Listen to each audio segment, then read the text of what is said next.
Un couple, c'est une équipe. Des associés, c'est une équipe. Donc chacun a un rôle. On peut pas, dans une équipe de foot ou de rugby, peu importe, il n'y a pas de deux capitaines. Et par contre, il peut y avoir un goal, effectivement, et un attaquant qui sont très bien ensemble parce qu'ils gagnent ensemble. L'amour, ça ne s'achète pas. Ça, c'est clair. On ne fait pas de business avec l'amour. C'est pas comme ça que ça fonctionne. Un business, lui, il s'est monté, il peut se démonter, il peut se recréer, ensemble ou pas. Tout dépend encore une fois de la priorité. Quelle est la priorité du couple ? Est-ce que c'est rester en couple ou c'est faire des affaires ? Est-ce que c'est faire des affaires ensemble ou chacun de son côté ? Les couples aujourd'hui, on a énormément de couples dans la vie sans parler de travailler ensemble, déjà qui ne se voient pas la journée, qui passent seulement des soirées et des week-ends ensemble, qui se séparent parce qu'ils ne sont plus d'accord sur leur projet de vie. Alors on imagine qu'en plus de ça, on y met cette dose de soucis, de pression, de projets qui parfois réussissent et parfois échouent. Et un couple, en fait, il a 1000 raisons en fait d'échouer. On s'engueule pour le business, on s'engueule parce qu'il y a des choses sur lesquelles on n'est pas d'accord. Mais encore une fois, on a oublié de projeter que si demain, mon ou ma n'est plus là, finalement, tout ce dont pourquoi on s'est engueulé n'avait pas beaucoup d'importance finalement. On n'est pas sur des sujets vraiment importants. Alors oui, on parle d'argent, oui, on parle de réalisation, oui, on parle de plein de choses, mais certainement pas en fait de choses primordiales, de choses vitales. Et c'est là où il faut prendre du recul. Et le couple, encore une fois, c'est un couple d'entrepreneurs. Des amis qui entreprennent ensemble, c'est quand même dommage en fait de gâcher une amitié parce qu'à un moment donné, les égos ont pris le dessus, qu'on s'est engueulé, qu'on n'a pas su se réconcilier. Tout ça parce qu'on n'était pas d'accord sur la gestion ou sur la stratégie, enfin peu importe sur quoi on n'était pas d'accord. On a le droit de pas être d'accord. Créer une entreprise avec la personne qu'on aime, c'est un pari fort. On partage tout, les rêves, les décisions, les risques, mais aussi les tensions. Comment garder l'équilibre entre business et couple ? C'est ce qu'on va aborder aujourd'hui avec Yann Delplanque. Bonjour Yann. Bonjour Rim. Comment on met une frontière entre une vie pro et une vie perso ? La frontière, puisqu'on parle de couple, elle est vraiment très mince. C'est pour le coup, on pourrait dire que c'est comme un papier à cigarette. On passe 24 heures de notre temps ensemble finalement. Alors évidemment, heureusement, il y a certaines personnes qui arrivent à s'échapper au moins pour voir son entourage familial, des amis ou faire du sport. Mais très souvent, effectivement, un couple qui travaille ensemble et qui vit ensemble vont partager 24 heures sur 24 en fait, de leur vie ensemble. Alors déjà, pour un couple normal, quand on parle d'un couple traditionnel qui a chacun son activité professionnelle, ses amis, ses activités même en dehors de tout ça, c'est déjà pas facile de trouver un équilibre. Et alors, on va aussi faire le parallèle entre un couple d'entrepreneurs, déjà, qui ne soit pas forcément mari et femme, mari-mari, femme-femme, peu importe, mais d'associés déjà. C'est déjà quelque chose qui peut être complexe lorsqu'on est associé, de partager, comme tu le disais très bien, c'est-à-dire qu'on partage des rêves au départ, on partage des risques, on partage aussi les tensions qui sont liées aux fluctuations en fait, de notre affaire, du business. Donc, c'est déjà pas facile. Mais en plus de ça, si on y met une notion de on partage notre vie amoureuse également, c'est-à-dire qu'on met de l'affectif, ce qu'on n'a pas avec un associé finalement. On n'a pas cet affect avec l'associé. Alors, quand on est entre mari et femme, femme, mari, peu importe, et qu'en plus de ça, il y a cet affect, il y a parfois une position en fait, qui n'est pas toujours évidente à prendre, en fait, qui commande. C'est-à-dire que même à la maison, on a toujours quelqu'un, effectivement, qui chercherait de force prendre une position. Lorsqu'on retrouve cette position à la fois à la maison et dans la boîte, c'est pas évident du tout. Donc c'est vrai que quand on parle de tension, on a les tensions liées au business, on a les tensions liées à la maison, on a les tensions liées à la relation de couple. C'est-à-dire qu'on multiplie les risques, effectivement, de fighter, très clairement. Donc la limite entre perso et pro, elle est ultra mince.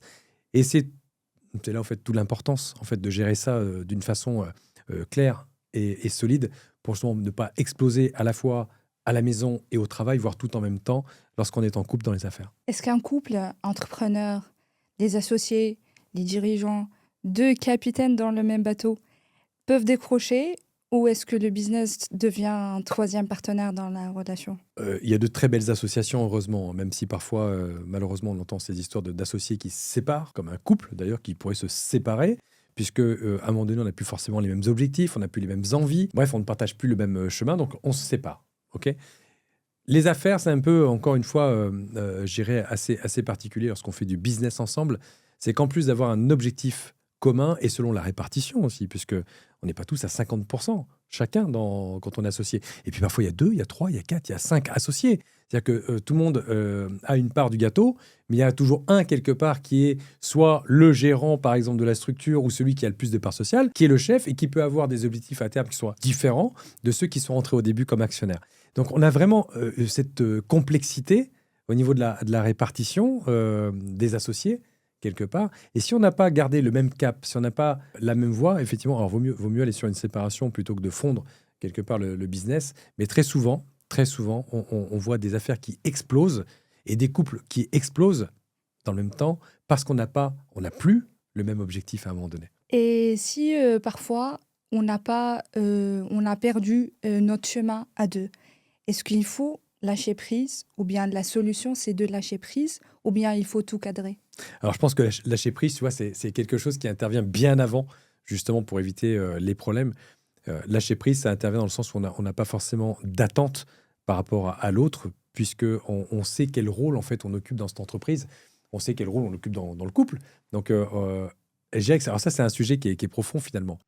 Si, parce que je suis associé, si parce que je suis mari et femme, je dépends quelque part de l'autre, il y a une forme de stress et de pression qui s'installe, qui fait qu'à un moment donné, je vais être dans l'attente de me nourrir de ce que l'autre doit m'apporter.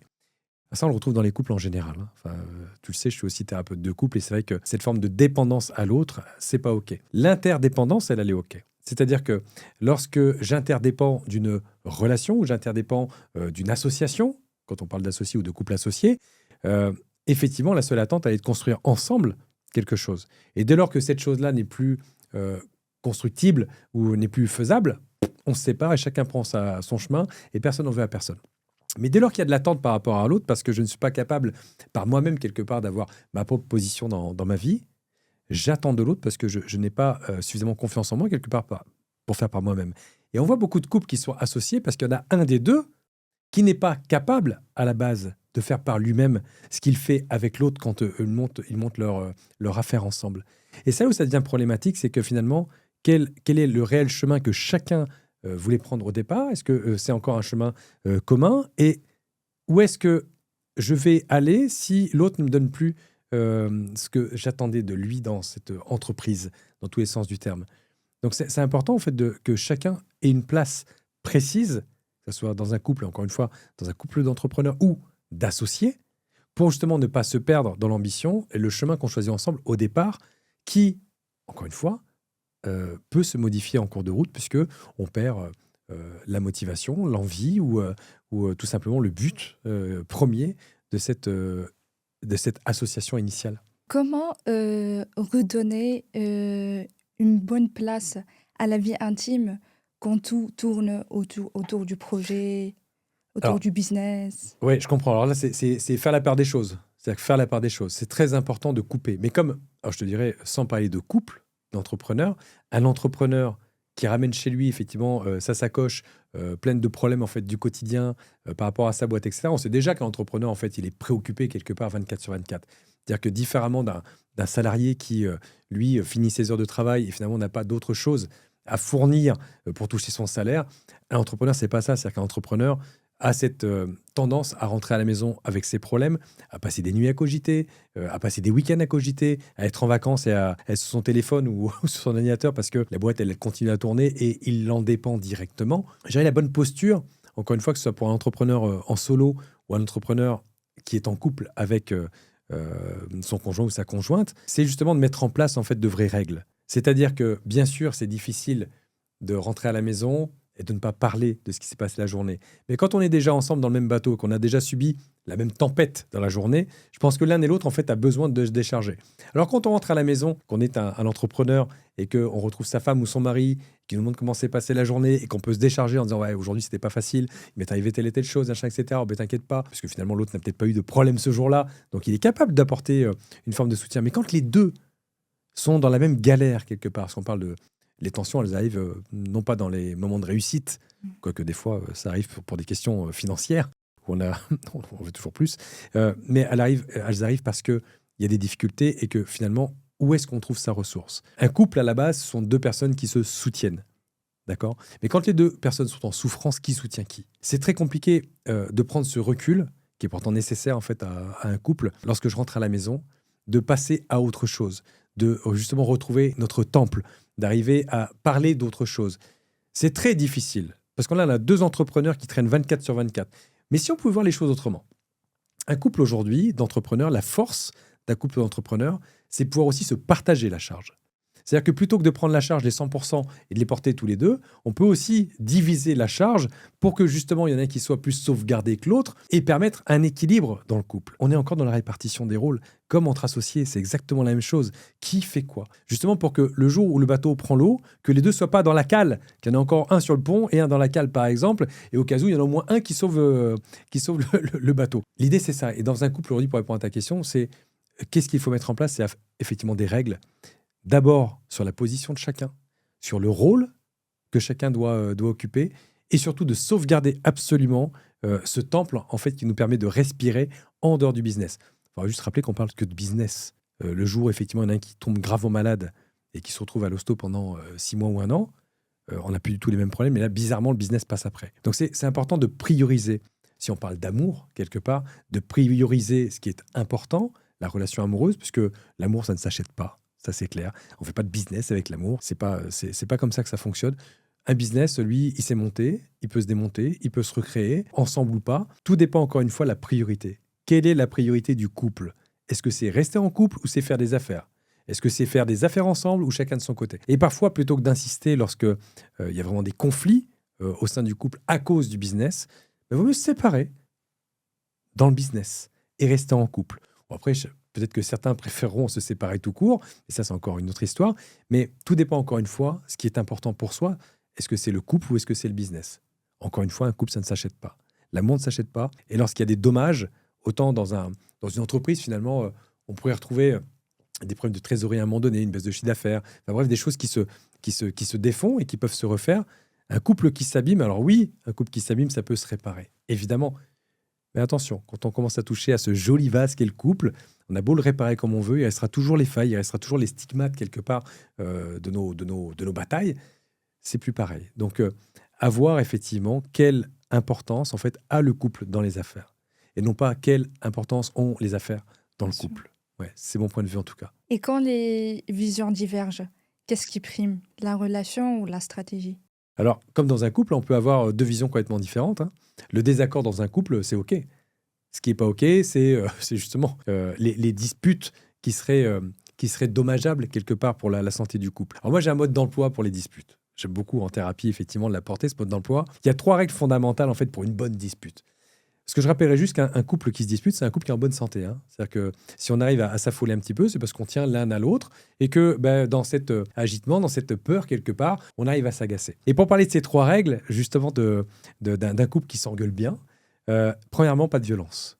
Ça, c'est une règle primordiale. Alors, ça paraît, pour certains, heureusement, malheureusement, des mots, des fois, dépassent les pensées et les mots peuvent être violents, bien plus que des gestes. Donc, pas de violence. Le deuxième point qui fait beaucoup rire, c'est le premier qui revient, c'est le plus intelligent.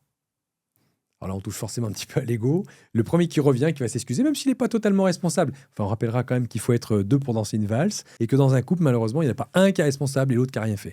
Donc, c'est le premier qui revient qui a gagné. C'est le plus intelligent. Et 3, on ne se couche jamais fâché. Alors, pour plusieurs raisons, hein, sans parler de choses catastrophiques, mais notre cerveau, en fait, il digère. C'est-à-dire, si je me couche fâché et qu'il y a une certaine nouvelle vérité, parce qu'on s'est fâché et qu'on se couche comme ça, la digestion, en fait, elle va juste apporter que le lendemain, on a encore un goût un petit peu amer du fait que il s'est passé des choses qui n'ont pas été réparées. Et puis, il y a une autre chose aussi, ça, c'est pas pour entrer dans des choses, je dirais, un petit peu catastrophistes, mais des couples qui se sont engueulés, il y en a un qui part au travail le matin et il y a un coup de téléphone une heure après pour dire qu'il s'est tué sur la route, ça existe aussi. Donc c'est là encore une fois, c'est pas un sujet que je vais aborder, mais c'est là encore une fois où qu'est-ce que je priorise? Qu'est-ce que je priorise? On s'engueule pour le business, on s'engueule parce qu'il y a des choses sur lesquelles on n'est pas d'accord. Mais encore une fois, on a oublié de projeter que si demain, mon ou ma n'est plus là, finalement, tout ce pourquoi on s'est engueulé n'avait pas beaucoup d'importance finalement. On n'est pas sur des sujets vraiment importants. Alors oui, on parle d'argent, oui, on parle de réalisation, oui, on parle de plein de choses, mais certainement pas en fait de choses primordiales, de choses vitales. Et c'est là où il faut prendre du recul. Et le couple, encore une fois, c'est un couple d'entrepreneurs. C'est comme des amis, puisqu'on en parlait, des amis qui entreprennent ensemble. C'est quand même dommage en fait de gâcher une amitié parce qu'à un moment donné, les égos ont pris le dessus, qu'on s'est engueulé, qu'on n'a pas su se réconcilier. Tout ça parce qu'on n'était pas d'accord sur la gestion ou sur la stratégie, enfin peu importe sur quoi on n'était pas d'accord. Mais on a le droit, pour clôturer et revenir à ce que je disais au début, on a le droit de ne pas être d'accord. La seule condition, c'est de pouvoir l'exprimer dans le respect et en gardant la priorité qui est soit l'amitié, soit l'amour, peu importe. Mais en attendant, garder en tête la priorité. Parce que le jour, encore une fois, où on perd notre ami, on l'a perdu. Et selon toi, qu'est-ce qui met le couple en danger le plus? Le temps, l'argent, la communication, l'ego? La communication rime, ça c'est clair, on en parle souvent entre la communication et la sexualité dans un couple, ce sont réellement, je pense, deux piliers vraiment très forts. La communication est très importante et c'est dans les problèmes de communication finalement qu'on a des non-dits et qu'on peut aussi perdre confiance parce que finalement on n'est pas au courant de tout et surtout quand on est associé dans les affaires. Enfin, s'il y en a un qui veut faire, entre guillemets, cavalier seul alors on a une affaire ensemble, l'autre effectivement peut être blessé et ces blessures-là, malheureusement, sont dures à cicatriser. Pour répondre à cette question, c'est finalement... c'est un tout. C'est un tout qui fait que dans un couple, en fait, tout peut abîmer, mais tout aussi peut permettre au couple de s'épanouir ensemble, à condition, encore une fois, de savoir ce qu'on veut faire ensemble. Et est-ce que vous avez eu des amitiés, des connaissances, des chefs d'entreprise qui se sont brisés à cause d'un business mal géré? Alors, je dirais qu'à la base, si le couple est solide, je pense qu'il peut se passer n'importe quoi dans l'environnement, que ce soit justement dans l'affaire qu'on a ensemble ou dans l'environnement familial, social, enfin peu importe. Si le couple est solide, justement parce qu'on a privilégié cette communication, parce qu'on a privilégié effectivement ce lien, parce que ce qui est le plus important, c'est d'être ensemble, je pense qu'il peut se passer n'importe quoi. J'ai connu des couples en fait qui ont subi une liquidation judiciaire ensemble, par exemple. Ce sont des couples qui sont restés ensemble parce que je pense que leur priorité, leur, euh, leur vrai leitmotiv en fait de faire les choses ensemble, c'est parce qu'ils étaient ensemble et qu'ils voulaient créer des choses ensemble. Un couple qui se sépare parce que le business s'est écrasé, il faut se poser la question effectivement de l'intérêt qu'avaient ces personnes à être en couple au départ. Parce qu'après, avec les années, effectivement, on monte des affaires ensemble, on a du patrimoine, etc. Et on reste ensemble pour certaines raisons. Est-ce que ce sont de vraies raisons? Est-ce que ce sont des raisons d'amour? Ou est-ce que ce sont des raisons d'intérêt? Malheureusement aussi, on voit, sans parler des affaires spécialement, mais on voit beaucoup de couples qui restent ensemble par intérêt, parce qu'ils ne veulent pas perdre. Un couple qui se sépare parce que le business va mal, effectivement, c'est un couple qui ne tenait pas en tant que couple. Donc, encore une fois, enfin, pourquoi je suis en couple?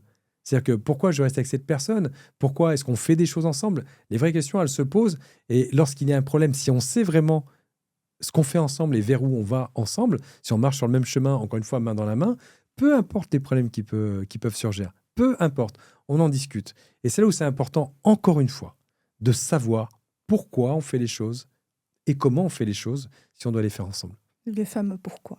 Le fameux pourquoi, on y revient toujours, en fait, la raison, puisque s'il n'y a pas une vraie raison, en fait, qui va nous animer, qui va être le moteur de nos actions, on perd le sens. On perd le sens. Et c'est vrai que, encore une fois, c'est un sujet sensible. Les couples aujourd'hui, on a énormément de couples dans la vie, sans parler de travailler ensemble, déjà qui ne se voient pas la journée, qui passent seulement des soirées et des week-ends ensemble, qui se séparent parce qu'ils ne sont plus d'accord sur leur projet de vie. Alors, on imagine qu'en plus de ça, on y met cette dose de soucis, de pression, de projets qui parfois réussissent et parfois échouent. Mais un couple, en fait, il a 1000 raisons en fait, d'échouer. Il a 1000 raisons en fait, de se séparer. Et c'est quand même très important de se dire aujourd'hui, on a une force à être en couple dans une entreprise. C'est-à-dire plutôt qu'il y en ait un qui manage cette entreprise et qui ne partage pas ses problèmes, parce qu'on parle de la solitude de l'entrepreneur très souvent. Pour le coup, le gros avantage que moi je peux voir par rapport à un couple d'entrepreneurs, c'est justement on est à deux. Et a priori, en fait, on est deux personnes qui se font confiance, qui se connaissent, qui vont pas se trahir, a priori, parce qu'on est aussi en couple et on s'aime, et donc qui vont pouvoir se soutenir ensemble à condition de porter la charge à deux. Encore une fois, répartition des rôles, respect justement de la position de chacun, et surtout la priorité à ce qu'on est au départ, c'est-à-dire un couple. Et parlons des rôles. Est-ce que parfois on peut changer les rôles au fil du temps ou bien il faut rester fidèle à la répartition initiale? Bon, tout dépend de l'envie en fait de chacun. C'est-à-dire que dans un couple, très souvent, il y en a un qui a plus envie, qui est plus en capacité peut-être par rapport à sa personnalité, par rapport à ses compétences, peu importe, de prendre une charge plus lourde que l'autre, peu importe. Mais les deux sont importants, c'est une équipe. Un couple, c'est une équipe. Des associés, c'est une équipe. Donc chacun a un rôle. On peut pas, dans une équipe de foot ou de rugby, peu importe, il n'y a pas de deux capitaines. Hein. Non, non. Et par contre, il peut y avoir un goal effectivement, et un attaquant qui sont très bien ensemble parce qu'ils gagnent ensemble. Ils n'ont pas du tout le même poste, ils n'ont pas du tout la même mission, mais dans une famille, c'est ça aussi. Pour ça, quand on parle de couple et d'entrepreneur, quand on parle d'associés entrepreneurs ou de couple entrepreneur, chacun doit avoir un rôle bien défini, en fait, pour que personne, quelque part, ne marche sur les plates-bandes de l'autre et que l'activité puisse être pleine quelque part. Parce qu'on a des compétences différentes, donc on les met en synergie, quelque part, pour arriver à avancer plus fort. C'est pour ça que c'est important, plutôt que de voir le côté un petit peu négatif, parce qu'on en parle souvent des couples qui font pas la part des choses, justement, qui ont du mal à faire la part des choses entre le business et la maison. Mais si on voit le côté positif, on a la chance quand même d'avoir une relation super étroite. Quand on est en couple, quand on est meilleurs amis, peu importe, super étroite avec un noyau dur, qui est quand même très important dans les affaires quand on l'entreprend et qui est très important dans les relations en général, c'est la confiance. Et quand on a confiance en quelqu'un, effectivement, on peut s'appuyer dessus. Ce qui n'est pas le cas lorsqu'on prend des associés qu'on ne connaît pas forcément auparavant, où on peut être trahi, etc. On peut être trahi en couple, c'est vrai, évidemment, comme tous les couples. Là, il n'y a pas de différence. Par contre, si on s'attarde un petit peu sur un couple entrepreneur, qu'est-ce qui peut être très positif pour lui, c'est qu'effectivement, on connaît le sujet, on passe les mêmes journées, on a les mêmes préoccupations, on a les mêmes problèmes au même moment. Donc, finalement, on peut aussi diviser tout ça et se porter l'un et l'autre pour être plus fort dans cette aventure de couple entrepreneur. Règle en or pour 2 capitaines dans le même bateau, dans la même aventure. Le respect. Très clairement, aujourd'hui, si chacun se respecte, communique, va communiquer à l'autre justement ses envies ou ses changements de cap, le plus important, c'est qu'effectivement, quand on travaille au moins à 2, que l'autre soit au courant de nos changements ou des changements de cap en général, mais aussi de nos envies différentes peut-être, mais au moins qu'il soit au courant. Donc, la règle d'or pour moi, encore une fois, mais pour les couples en général, c'est le respect, c'est la communication, et c'est surtout vérifier que l'autre soit toujours sur le même chemin, parce que sinon on finit par marcher seul, et c'est là où les choses se gâtent. Merci Yann. Merci de nous avoir suivis sur cet épisode qui était consacré aux couples d'entrepreneurs, mais aussi aux associés entrepreneurs, avec toutes les difficultés que ça comporte, mais aussi les solutions qu'on peut y trouver. N'oublie pas qu'un entrepreneur qui gagne, c'est un entrepreneur qui maîtrise son mental. Je vous dis à très bientôt pour un prochain épisode sur notre podcast Zone de pouvoir. Au revoir.